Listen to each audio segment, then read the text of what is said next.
O Chapéu do Mago, Dr. Ítalo Marcilli, parte 6. Itinerário dos 4 discursos, a estabilização dos símbolos pela poética. Em um primeiro momento da história da humanidade, houve um esforço poético para estabilizar símbolos. A função dos poetas é estabilizar aquilo que se vê. É necessário um esforço mental para dizer: isso que você traz sempre no peito, darei um nome, inveja. Ou, a isso que você traz sempre no peito, darei um nome, generosidade. Existe um esforço poético para estabilizar, por exemplo, a inveja, a generosidade, o amor, os quais encerram certo mistério e nos são, de certo modo, desconhecidos. A poesia é necessária para estabilizar aquilo que é perene, que é constante, que está sempre aí, e é função do poeta e do artista em geral registrar impressões memoráveis, ou seja, registrar aquelas coisas de que você precisa se lembrar.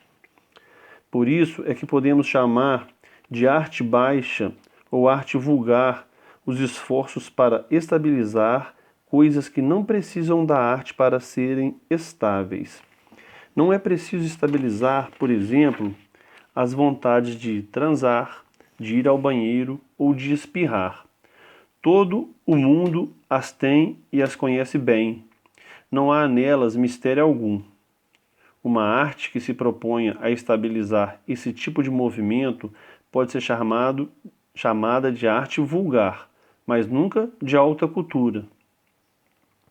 O funk carioca, por exemplo, não é alta cultura, porque registra em sua manifestação movimentos óbvios, que não necessitam ser registrados pela arte para serem compreendidos. Todos sabem que, se uma mulher rebolar diante de um homem, ele ficará excitado. Onde está a novidade? Não é preciso que a arte venha nos mostrar isso. Com a vingança, contudo, é diferente. É difícil distinguir a vingança de outras inclinações, como a da raiva, por exemplo. Até hoje, mesmo depois de os temas aparecerem em tantas obras de artes e serem discutidos por tantos filósofos, psicólogos e religiosos, ainda existe muita confusão sobre o assunto. Você pode estar com raiva de uma pessoa que lhe fez um mal, mas sem necessariamente querer se vingar. Se dar um soco na cara dele, já o aliviaria e o deixaria feliz. Isso quer dizer que você não queria se vingar, afinal, não deseja a destruição total dessa pessoa. Você não é como Hamlet de Shakespeare, por exemplo, que vê sua própria situação e pensa o seguinte: meu tio matou meu pai, está dormindo com a minha mãe, e não fosse suficiente, virou o rei da Dinamarca. Que vilania! Tenho de me vingar desse sujeito deplorável, imoral. Se há algo de podre no reino da Dinamarca, deve ser meu tio Cláudio. Vou matá-lo. Hamlet então trama a morte do tio conforme nos relata Shakespeare. Esconde-se atrás de uma cortina e espera o rei entrar em seus aposentos para apunhalá-lo com uma adaga.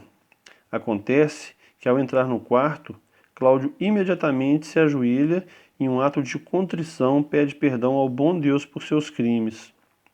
Todas as fibras de Hamlet se retesam. Toda a sua imaginação se direciona para um só lugar, o inferno vazio. Ele pensa: se eu matá-lo agora, o inferno não será a morada habitual e eterna desse canalha, desse assassino. Por isso eu recuarei, esconderei minha adaga e esperarei o momento oportuno para me vingar. Hamlet não confundiu raiva com vingança. O que faria um sujeito vingativo na novela Malhação da Rede Globo? Ele certamente gritaria: seu maldito, seu verme, vou acabar com você. Eu te odeio. Isso, porém, não é vingança, mas mera expressão de raiva. Em manifestações vulgares, é comum a confusão entre uma coisa e outra. Só um artista de verdade, como Shakespeare, vê nuances como as que existem entre raiva e vingança, e é capaz de estabilizá-las com o discurso poético. Se você quiser entender e falar sobre a vingança, leia Shakespeare. Ele estabilizou um símbolo que não estava claro.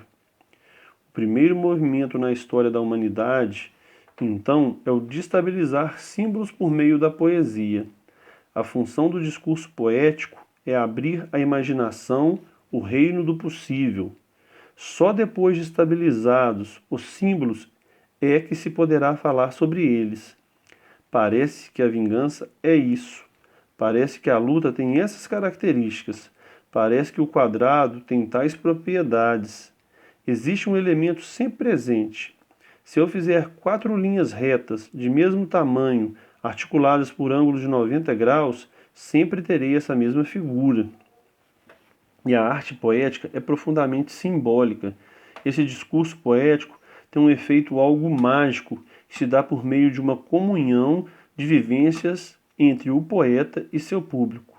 O público firma um pacto com o poeta.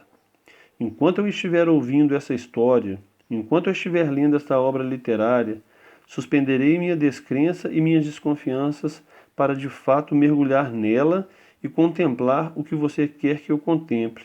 Em troca, você alimentará minha imaginação com imagens, com representações possíveis. Arte tradicional versus arte contemporânea. O verdadeiro artista preocupa-se em saber o que as coisas são e não em imprimir sua marca na obra. Isso fica claríssimo no contraponto entre arte tradicional e arte contemporânea. Esta fala muito mais sobre o autor do que sobre a coisa. Aquela fala muito mais sobre a coisa do que sobre o autor.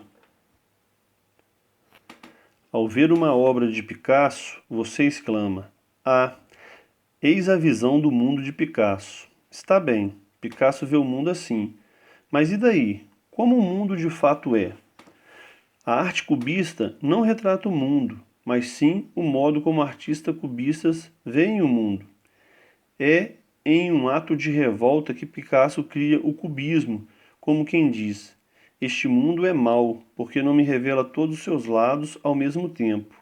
O mundo bom deveria se revelar para mim em todas as suas dimensões simultaneamente." Pegue um cubo, desmonte-o e você verá ao mesmo tempo todas as 6 faces dele. Daí o nome cubismo.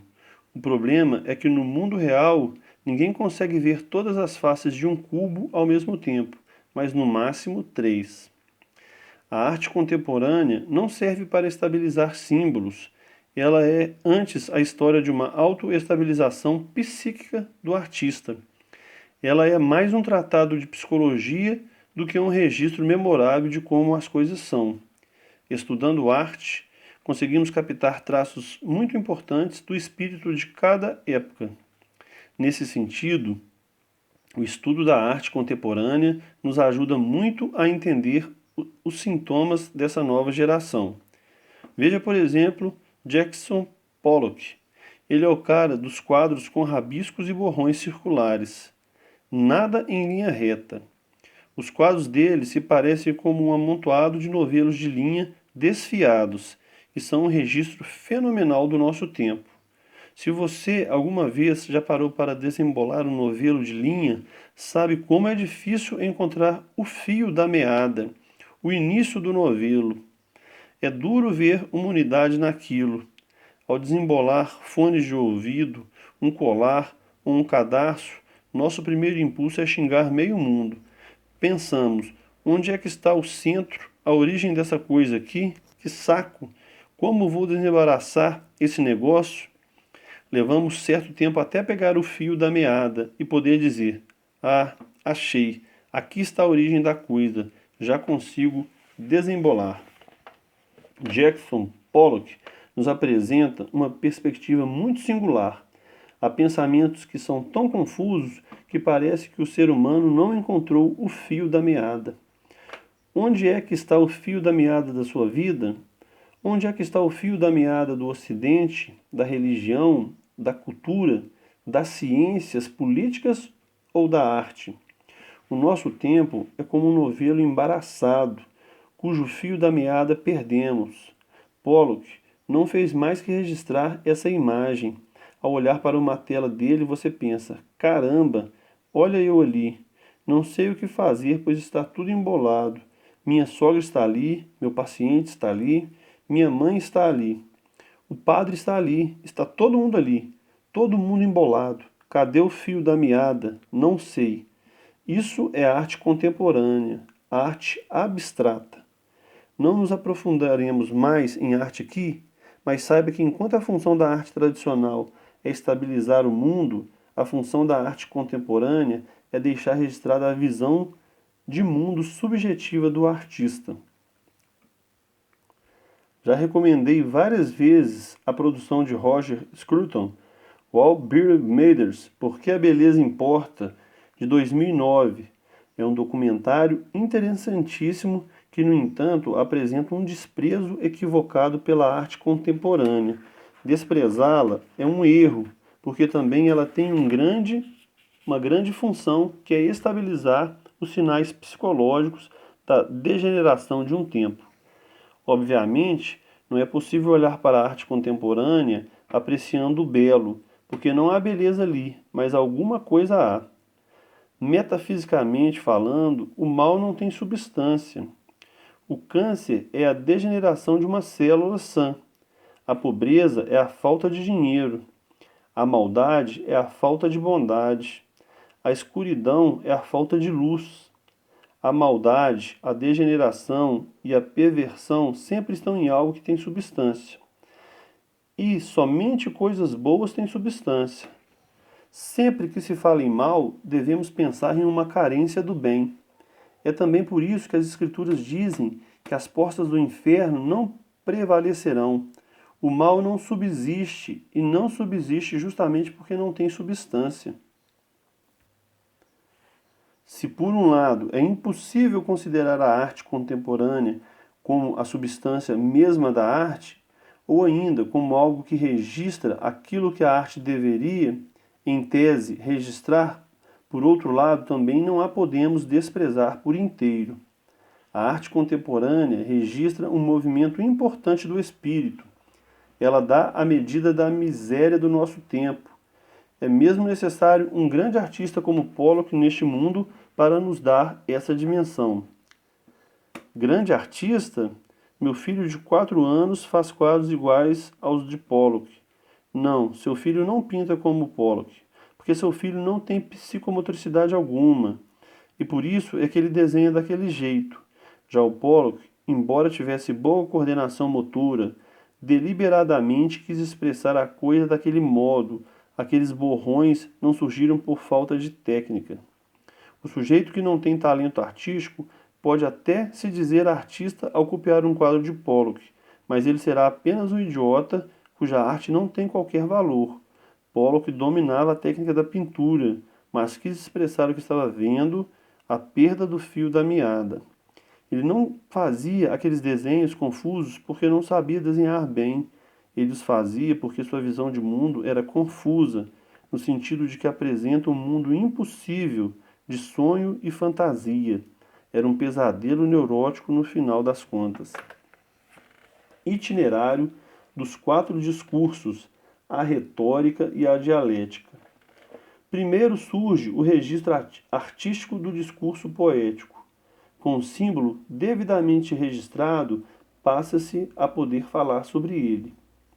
Já vimos que existe um mundo e que parece haver algo nele que permanece. A Lua e os planetas estão sempre rodando do mesmo jeito. Aparentemente, há uma estabilidade, mas será que foi assim desde sempre ou será que houve um início? Eis aí uma questão que deu origem às grandes discussões filosóficas. O momento da história em que se passou a falar das coisas registradas pelo discurso poético é o momento que deu origem ao discurso retórico, que foi se tornando dominante com o estabelecimento da polis grega. Ele foi disseminado pela atividade dos sofistas, que eram espécies de professores de retórica, discurso cujo objetivo é persuadir seu público, levando a tomar uma decisão. Enquanto o discurso poético tem um efeito como que mágico em seu ouvinte ou leitor, levando sua imaginação em um voo pelo mundo do possível, sem que isso resulte em uma consequência prática imediata, uma determinada ação ou decisão, a influência do discurso retórico é bastante diferente. Este é menos profundo, porém vai direto ao ponto. Quando digo trabalhe, sirva, seja forte e não enche o saco, a mensagem está clara e é evidentemente traduzível em ações exteriores. Eu quero que você pare de reclamar e de encher o saco, que faça o que tem de fazer. A minha intenção é mexer mais com a sua vontade do que com a sua imaginação. É fazer com que você queira alguma coisa ou rejeite alguma coisa. Para isso, eu preciso fazer você se sentir que a minha proposta coincide, pelo menos um pouco, com sua vontade. Já não se trata, portanto, somente de uma participação consentida em uma certa vivência contemplativa, mas na admissão consentida de uma identidade de vontades, portanto, decisões. É claro que um bom orador pode fazer seus ouvintes pensarem que querem uma coisa que na verdade não querem, e distraí-los por algum tempo para que não percebam que foram ludibriados. Mas esses truques nem sempre dá certo e vai, pouco a pouco, diminuindo a credibilidade do orador. Se você o fizer 3 ou 4 vezes, muitos perceberão que foram enganados e perderão definitivamente a confiança em você. Como bem lembrou Abraham Lincoln, ele mesmo, um tremendo orador, você pode enganar algumas pessoas por muito tempo, ou muitas pessoas por algum tempo, mas não pode enganar todos o tempo todo. Atualmente, quando se fala em retórica, logo se pensa em algo negativo. Esse sujeito dá nó em pingo d'água, ele tem retórica, tem lábia, convence as pessoas de qualquer coisa. De fato, em um mundo como o nosso, a retórica pode ser, como aliás tem sido, convertida em instrumento de enganação e trapaça, sendo empregada frequentemente por pessoas inescrupulosas e interesseiras. Na época dos sofistas, porém, ela era o melhor instrumento de que se dispunha. Os sofistas desenvolveram a arte de olhar para símbolos estáveis e declarar: esse símbolo funciona desse jeito, essas coisas funcionam assim. Como as coisas nem sempre funcionavam daquela maneira, aparecia sempre um outro sofista com uma visão diferente sobre uma mesma coisa. Hoje, retornamos ao mundo dos sofistas. Nos debates públicos, as pessoas alegam que não há verdade, que o que existe é uma série de opiniões, cada um tem a sua e todas devem ser respeitadas. Mas a realidade é que, eventualmente, sim, possível ter razão sobre as coisas. É possível analisar os fatos, fazer o confronto dialético e ver quem está certo e quem está errado. Nem sempre, porém, em algumas situações, absolutamente não dá para ter razão, porque a natureza da coisa é ser desconhecida, mas não é o que acontece na maioria dos casos, em que é perfeitamente possível chegar a um conhecimento verdadeiro. Essa história de não quero ter razão, quero ter paz, é coisa do mundo pré-sofista. Se essa é a sua tese, meus parabéns. Você regrediu 3.000 anos na história da humanidade. Você não é sequer um sofista, pois ainda está no mundo da estabilização simbólica. Não há paz na ignorância. Obviamente, não há mal em usar essa expressão em tom jocoso, mas se levada a sério, ela revela um grande erro. O que traz a paz não é a ignorância, senão a luta, sobretudo a luta pela verdade. Si vis pacem para bellum, diz o adágio latino. Se queres paz, prepara-te para a guerra. A paz é fruto da guerra pela verdade, da guerra para que se possa conhecer a substância mesma das coisas. O sujeito que pretere a razão em favor de uma suposta paz até poderá conseguir um pouco de tranquilidade, mas apenas enquanto não surgir um tirano para controlar-lhe a vida, já que ela não tem estrutura nem estabilidade. Muitos regimes tirânicos foram erigidos por conta de concessões como essa, feitas pelo mundo contemporâneo. Hoje, não há mais ninguém interessado na verdade. Minto. Alguém está. E se esse alguém o dominará, porque você é só um idiota desinteressado que acredita em qualquer porcaria.